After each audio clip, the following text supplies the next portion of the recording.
talk to me real quick? Police body camera video, new details from the Hit Street garage shooting. Officials expand their search to the sky for the missing swimmer in Boone County. And an inmate sentenced to life in prison might get a chance at freedom. KOMU 8 News at 6 starts now.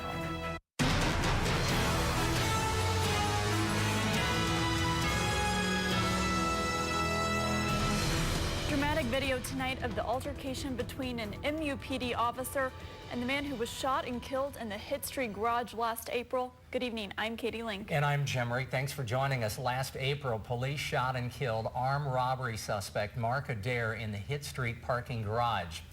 The video we're going to show you comes from the body camera worn by the officer.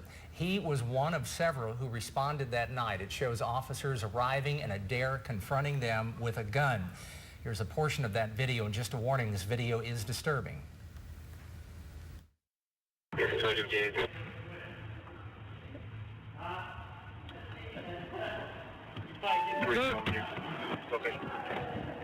Sir, can you come on over here and talk to me real quick?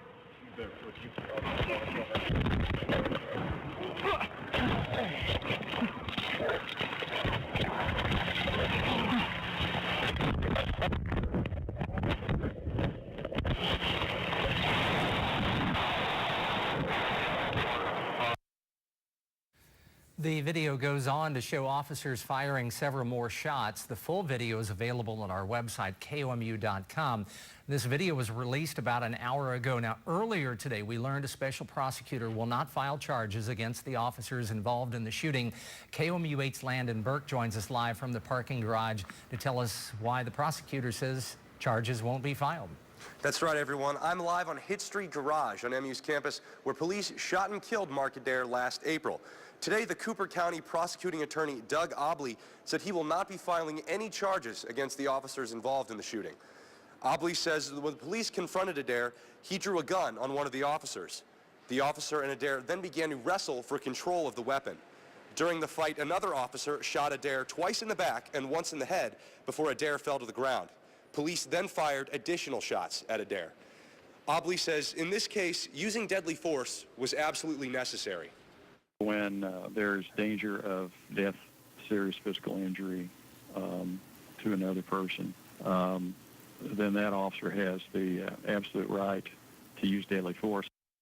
Again, to see more of the body camera footage, you can visit our website, KOMU.com. Reporting live from Columbia, Landon Burke, KOMU 8 News. Thanks, Landon. Rescuers looking for a missing Boone County swimmer took their search to the skies today. The Boone County Fire Department began using an aerial drone to assist in the search for 27-year-old Gaspar Soto Reza. He's been missing since Saturday. Rescuers first walked along the lake, that is Lake Caroline, looking for a body or other evidence. Authorities did find his wallet and other belongings in the area. We flew the lake to try to get some aerial imagery to see if there's anything that's, that stands out to us. At this point, we haven't noticed anything that's out of the ordinary or something that makes us feel like we need to put boats back in the water at this point. The fire department will turn the drone's footage over to the sheriff's department for further investigation. As we mentioned, authorities believe the missing man to be Gaspar Soto Reza. The Boone County Sheriff's Department said he was last seen at the edge of the lake in the County Down subdivision on Saturday morning. After searching today using boats, canines, and drones, authorities have still not found him. Soto Reza is originally from Mexico, but the Boone County Sheriff's Department said he's been living in the United States for several years. A Columbia City Council member might have violated a Missouri revised statute for a second time. Today, 4th Ward Councilman Ian Thomas used his city account to send out an email encouraging a yes vote for Proposition 1 tomorrow. KOMU 8's Hannah Knight is live downtown to tell us more about the email. I'm here at City Hall where inside a pre-council meeting is taking place. According to Missouri revised statute, government officials cannot advocate, support, or oppose any ballot measure or candidate for public office.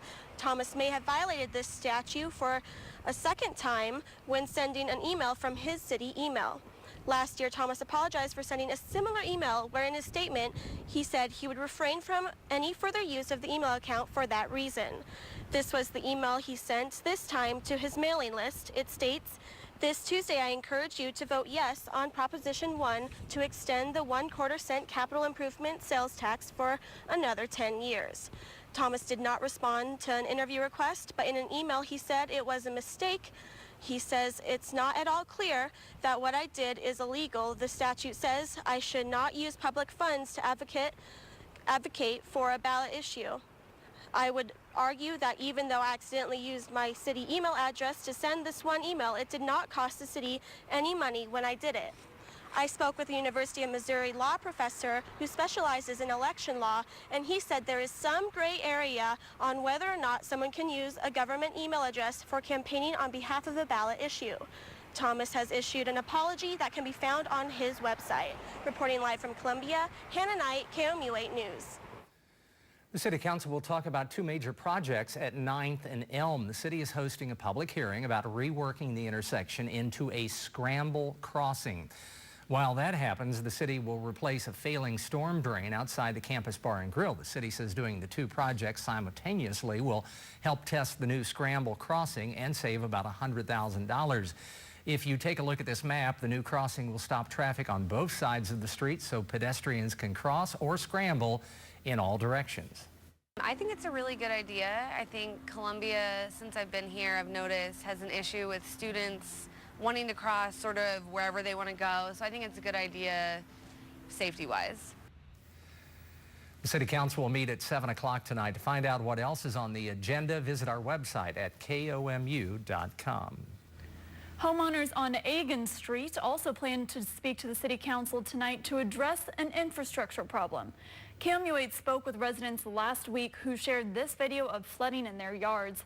They say the outdated storm pipes are causing their homes and yards to flood. Steve Sapp of Columbia Public Works says in addition to the drains, the sewer lines were installed too close to the homes, which adds to the problem. They will ask the city to approve a series of projects to update the storm drains and sewer lines in the neighborhood. Holt Summit is mourning the loss of 3 teenagers. Just before midnight Saturday, 2 cars collided on Highway 54. The Highway Patrol says 4 people died at the scene. None were wearing seat belts. A car driven by a 27-year-old woman was heading in the wrong direction on 54 and hit the second car head on. The 3 teenagers who died in that car are 13-year-old Megan Fowler and 17-year-olds Mariah McDaniel and Elizabeth Moses. McDaniel and Moses were supposed to start their senior year at Jefferson City High School this fall. Looks like rain could be headed our way this week. Let's send it over to Kenton to see what the radar looks like. Katie, thank you very much. Actually, some of us had some rain headed their way already earlier this afternoon. You can see that on this time lapse here of really our afternoon for Macon, Moberly, and Paris here for Randolph County, Monroe County, and Macon County. Right now, though, we're not seeing anything out there, but some clouds passing by. 86 in Columbia, 90 in Jefferson City, 82 in Moberly, a little cooler up north where they saw some rain, a little warmer down south where they didn't see any. Feels like a little warmer down south also. 94 in Versailles and Lake Ozark, feeling like 91 in Columbia and 93 at the Capitol. Getting down into the 70s eventually tonight. Some showers and thunderstorms you can see are already possible tonight, mainly after midnight.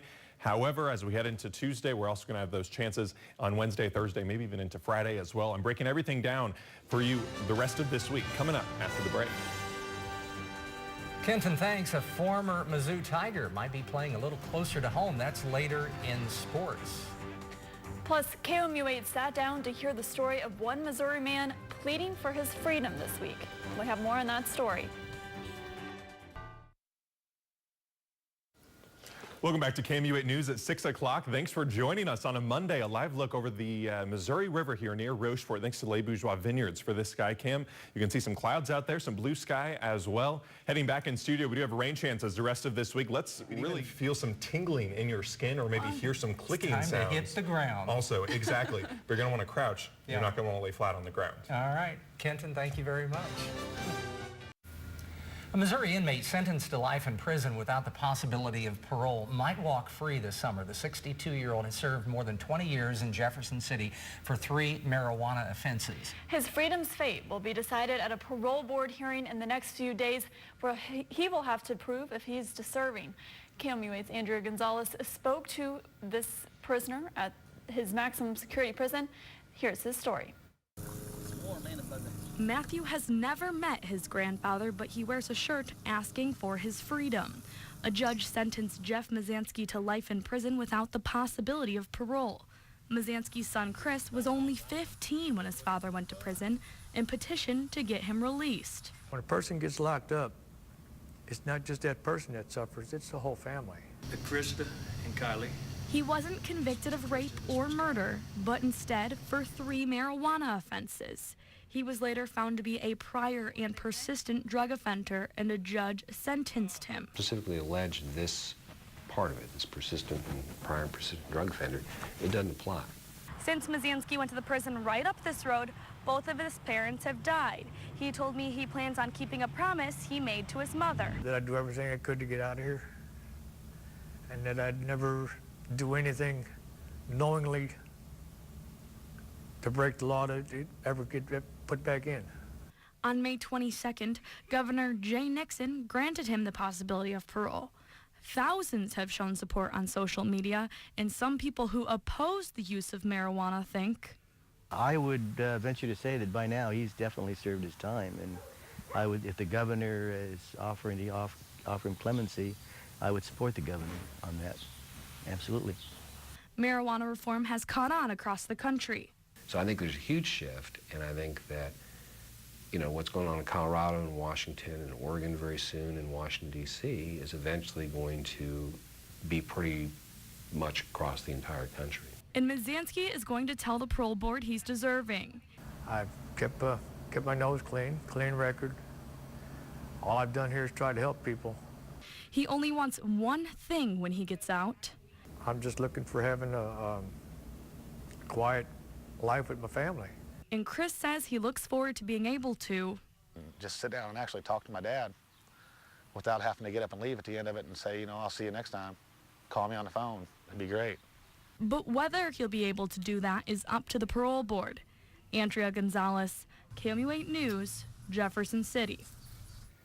He pleaded guilty in 1984 to 2 marijuana-related felony charges. In 91, he pleaded guilty to another felony charge. 2 years later, he was arrested in Pettis County for his current conviction. The parole board is scheduled to decide if and when he walks free this Thursday. KOMU 8 News will keep you updated. Now, from the Ford Sports Desk, KOMU 8 Sports.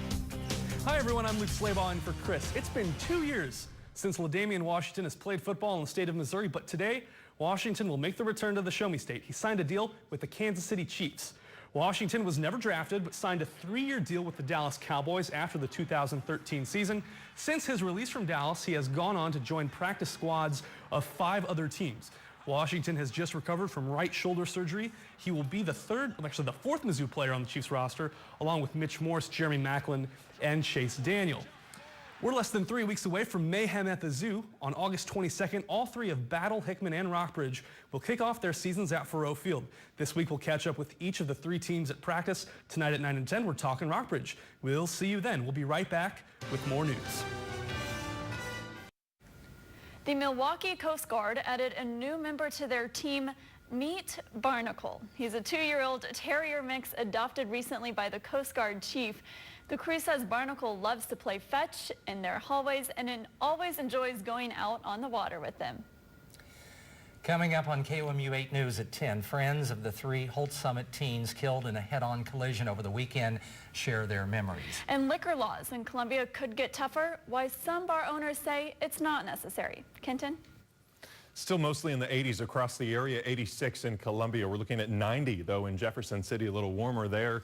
Hour by hour, eventually getting down into the 70s. And then as we head into tomorrow, actually, we're going to have a low temperature of 70 degrees by sunrise. Could still have a possible shower or thunderstorm there at sunrise on Tuesday. Otherwise, midday looks fairly dry because our atmosphere is going to kind of be renewing itself for the afternoon. 88 for an afternoon high temperature, maybe a little warmer with a little bit of humidity. Otherwise, the rest of this week, more showers and thunderstorms on Wednesday, Thursday morning as well, but lesser chances into Saturday. You've got some themes going on now with your Weather IQ. Yes. Weather IQ, yeah, Lightning Week. I think the first theme week I've done since coming here. So it'll be interesting. A lot of interesting facts that I think a lot of folks don't know, and even some facts that I kind of learned while I was researching as well. All right, that's our time for now. Thanks for joining us. Have a good night, everyone.